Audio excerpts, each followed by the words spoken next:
1.2 trillion disburse किया है। आप अपने आप को क्या थापिये दे रहे हैं? और ये मुझे बताएं बाकी पैसे किधर हैं? हमें एक व्हाइट पेपर चाहिए। इस व्हाइट पेपर में हम जानना चाहते हैं आपको कितना मिला था गरीबों को देने के लिए, कितना आपने डिस्ट्रीब्यूट किया है, और बाकी सारा जो आपके पास है उससे कर क्या रहे हैं? कोरोना तो आज हमारा टॉपिक नहीं लाए साहब, लेकिन जाहिर है कि हमने उस पर भी इवन रिस्क ले लिया है और हमने मईशत को ज़्यादा प्रेफरेंस देते हुए लॉकडाउन खोल रहे हैं। अब सवाल मेरा आपसे ये कि सर, लॉकडाउन जिस मकसद के लिए नरम किया जा रहा है, आपको लगता है कि वो मकसद हल हो पाएगा? मईशत को वाकई कुछ संभाला मिलेगा? मईशत का पहिया चल सकेगा? देखिए, मैं तो एक सवाल पूछना चाहता हूं गवर्नमेंट को, क्या तुम हमारे लोगों से, हम लोगों से क्या तुम झूठ बोल रहे हो? आपको 7 ट्रिलियन रुपया मिला है डॉलर में। 7 ट्रिलियन, मुझे पता नहीं ट्रिलियन क्या होता है। 7 ट्रिलियन रुपीस आपको फॉरेन डोनर से मिला है, और आपने सिर्फ 1.2 ट्रिलियन डिसबर्स किया है। आप अपने आप को क्या थापिये दे रहे हैं? और ये मुझे बताएं बाकी पैसे किधर हैं? हमें एक व्हाइट पेपर चाहिए। इस व्हाइट पेपर में हम जानना चाहते हैं आपको कितना मिला था गरीबों को देने के लिए, कितना आपने डिस्ट्रीब्यूट किया है, और बाकी सारा जो आपके पास है उससे कर क्या रहे हैं? आप तो कह रहे हैं ना लोग मर रहे हैं बगैर खाने के। आप कह रहे हैं कि बगैर लॉकडाउन से ये मुल्क तबाह हो जाएगा। तो किधर है वो 6 ट्रिलियन रुपया जो आपको मिले हैं इसी काम के लिए, गरीबों को बांटने के लिए? एक दूसरी चीज ये समझना कि इंटरेस्ट रेट इसलिए कि नीचे जा रहा है और आपकी बेनिफिशियरी, आपका इकोनॉमी बेहतर हो रहा है, बिल्कुल नहीं। ना इंटरेस्ट रेट, ना मनी सप्लाई। जब तक एक्टिविटी नहीं होगा, वो पैसे जो आपके पास हैं उसको तक it should leave your hands. नहीं तो ये सब पेपर स्कीम्स हैं। मैं आपको बताता हूं क्या पेपर स्कीम्स हैं। इन्होंने कहा कि तुम लोग अगर अपने मजदूरों को रखना चाहते हो तो सैलरी से हमें 50 करोड़ तक सैलरीज और ये वो मिलेगा। Very good. और बैंक्स को कहा दो आप ड्यू डिलिजेंस करके। बैंक्स ने कहा ठीक है हम देंगे अगर 100% सिक्योरिटी हमें मिला।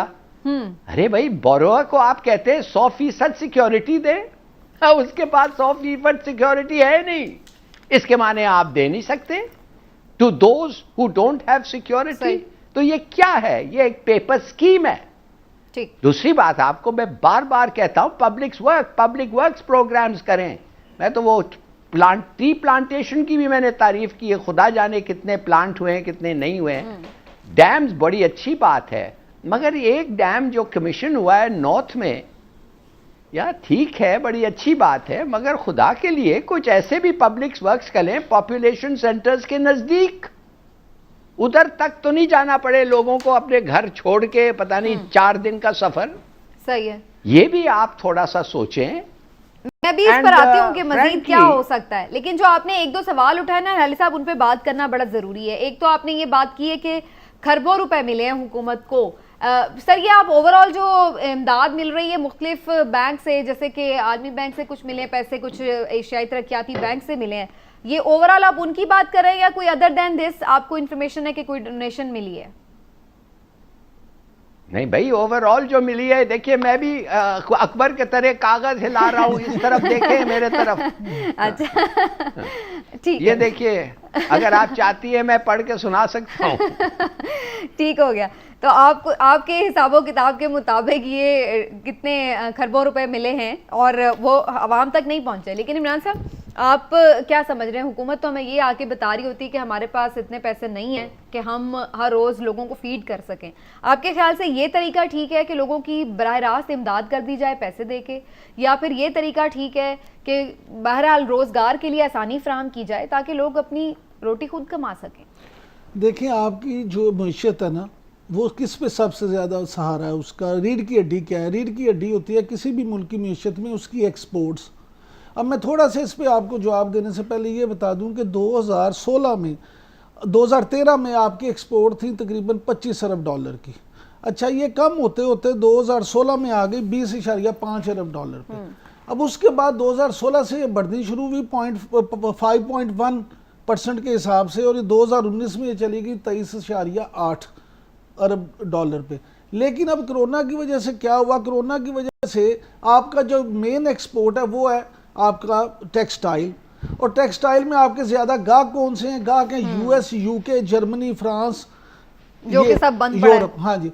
अब वहाँ से क्या हुआ, आप ये देख लें कि पूरी दुनिया का जो टेक्सटाइल है ना, उसका 40% सिर्फ ये कस्टमर है, ये वाले मुल्क।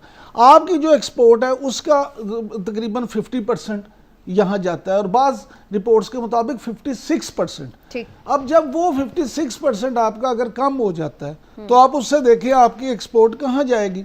दूसरा है रेमिटेंस, आपका ज़र मुबादला का एक मेन जरिया। गल्फ कंट्रीज से जो आपकी रेमिटेंस थी उसमें 54% कमी ऑलरेडी आ गई है, जो बाहर के ममालिक से पैसे आते जो हैं, गैर तरसी लाते पाकिस्तानी, जो ठीक है, पाकिस्तानी बिल्कुल ओवरसीज सही। पाकिस्तानी अपनी मेहनत मजदूरी की कमाई जो यहाँ भिजवाते बेचते हैं, हैं। ठीक है। अब वर्ल्ड बैंक की रिपोर्ट के मुताबिक इस साल कोरोना के बाईस आपकी रेमिटेंस में 23% कमी आएगी। यानी एक आपका एक्सपोर्ट वाला मामला बंद हो गया, कम हो गया, दूसरा आपकी रेमिटेंस कम होगी। जब ये सारी चीज़ें होंगी तो उसके बाद आपकी मईशत पे क्या धचके लगेंगे, आपको उसका अंदाज़ा होना चाहिए।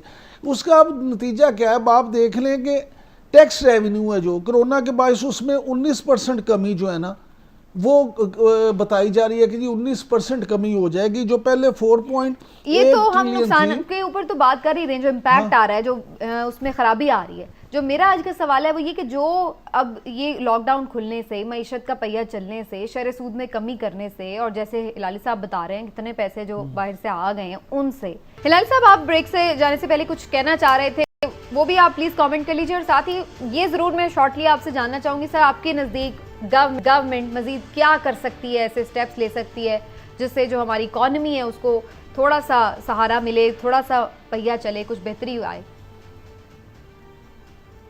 देखिए समीना, ये कैसे आपका सवाल इन सम केसेस ये बनता ही नहीं है ऐसे मौके पे। क्यों, मैं आपको बताता हूँ। क्या फ़ायदा किसी इंडस्ट्री को आप इंसेंटिव दें, कोई डिमांड तो है ही नहीं ना बाहर।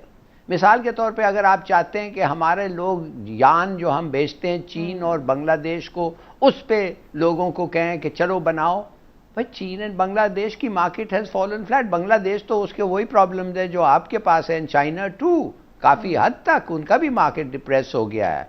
टेक्सटाइल एक्सपोर्ट्स तो ख़त्म, कैंसल्ड ऑर्डर्स हैं। अच्छा, अब आप आ जाएं लेबर प्रॉब्लम्स। आप जानते हैं यूएई और सऊदी अरेबिया में क्या हालत है।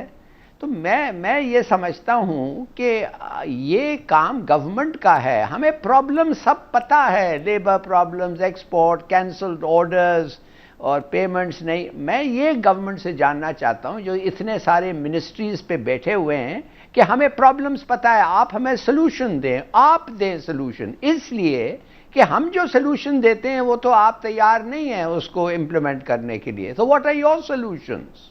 Why don't you tell us? बिल्कुल ठीक। तो आपको लगता है कि अभी फिलहाल बेहतरी नज़र नहीं आ रही है? इमरान साहब, लेबर की भी बात की है हिलाली साहब ने, और आप भी बार बार ओवरसीज़ पाकिस्तानी जो फंसे हुए मुख्तलिफ ममालिक में उनका जिक्र करते रहे हैं, उनकी मुश्किलात का आपने ज़ाहिर है कि उसका भी जिक्र किया है। तो अब आना शुरू हुए हैं, लेकिन अब लोग ये भी कह रहे हैं कि फिर भी लोगों को प्रॉब्लम्स नज़र आ रहे हैं इसमें। उसमें एक नई स्टोरी सामने आ गई है। अच्छा। वो नई स्टोरी ये है हिलाली साहब, आपके भी सुनने वाली है। हमारे वाकफा ने हाल ने बताया कि जब ओवरसीज़ के हवाले से हमने बड़ी बातें की, यहाँ प्रोग्राम्स में भी कॉलम भी लिखे, हुकूमत के नोटिस में लाए, तो उन्होंने ये किया कि वहाँ फंसे पाकिस्तानियों के लिए खुसूसी परवाज़ें चलाने का सिलसिला शुरू किया गया। उसमें उन्होंने एम्बेसीज से ये मदद ली कि आप लिस्टें बनाएं, जो फंसे हुए लोग हैं वो आपको आके नोट करवाएं और फिर उनको उनकी प्रायोरिटी के हिसाब से हम भिजवाएंगे। यहाँ नादरा के साथ उनको कनेक्ट किया गया, और क्योंकि वो फंसे हुए ज़्यादा लोग वो थे जो या तालिबे इल्म थे या बिजनेस टूर पे गए थे या वो बेचारे विजिट पे गए थे, उनके पास पैसे तो थे नहीं। तो उनमें से अक्सरियत ऐसी थी जिनके घर वालों ने यहाँ नादरा सेंटर पे और वहाँ PIA में पैसे देने थे उनके टिकट के। जब वो उन्होंने वहाँ राब्ता किया यहाँ जाके, तो पता ये लगा कि यहाँ भी लाल छड़ी मैदान खड़ी वाला काम हुआ। उन बेचारों ने जिन्होंने पहले इंदराज कराया था उनको टिकट्स दिए नहीं गए, बल्कि कहा गया कि जी वहाँ से जिनको ओवरसीज़ मिनिस्ट्री की तरफ से और किसी सिफारशी तरह से जो पहुँच गए उनको उनकी जगह पे टिकट्स दे दिए गए, जैसे बंदे को ऑफलोड कर दिया जाता है। तो यानी मेरिट की यहाँ भी धज्जियाँ बिखेर दी गई और उनकी जगह बाद में आने वाले सिफारशी लोगों को टिकट दे दिए गए। तो अभी ये- उनकी मुश्किलात भी अभी उनकी तक हल मुश्किलात नहीं तो हुई। अभी वहां ठीक की है। वहां।